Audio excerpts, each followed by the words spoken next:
دوستانو نن به مونږ د هیز هیف او هیډ استعمال زده کوو چې دې استعمال څرنګه کیږي. د دې استعمال چې د هغه ډېر اسانه دی.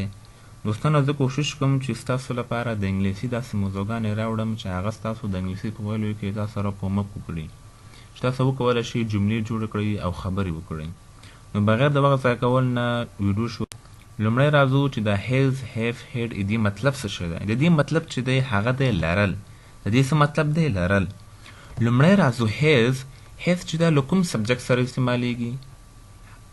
هی شي اډ او سینګولر نام سره چې استعمالیږي هیز استعمالیږي. صحیح ده. سینګولر نام ویل کېږي یا نوم ته هغه علي وي، محمود وي او ریحان وي که هر څوک وي. هیف راځو چې دا هغه له آی یو وي دی او پلورل نام سره استعمالیږي. پلورل نام ویل کېږي چې یو نوم څخه زیات وي که هغه 2 وي، 3 وي که 4 وي. هیډ راځو چې دا هغه له ټول سبجکټ سره استعمالیږي. له ټولو سره هیډ موږ کولی شو استعمال کو.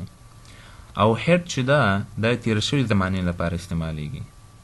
تېره شوې مثال په ډول ما سره یو موټر و، ما یو موټر لرلو، ما یو قلم لرلو، دې لپاره استعمالیږي.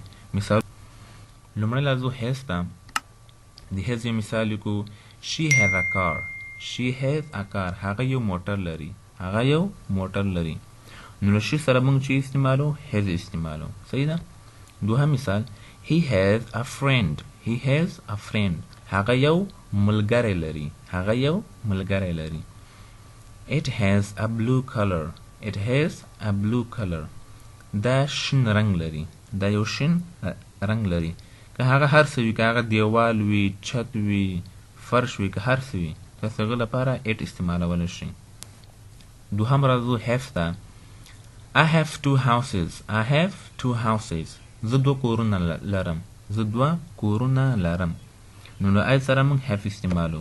همداسې له you سره موږ هم have استعمالو. You have a beautiful shirt. You have a beautiful shirt. ته ښایسته کالي لري. بل مثال we have 500 students in our school.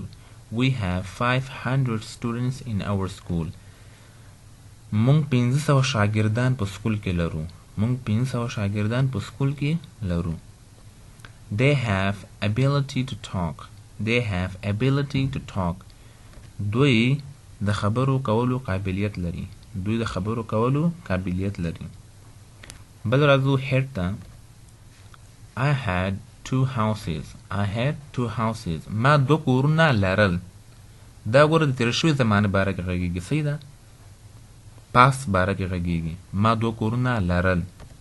بل you had a beautiful shirt. You had a beautiful shirt. تا ښایسته کالي لرل. تا ښایسته کالي لرل. We had 500 students in our school. We had 500 students in our school. مونږ 500 شاګردان په سکول کې لرل. They had ability to talk. They had ability to talk. دوی د خبرو کولو قابلیت لرلو.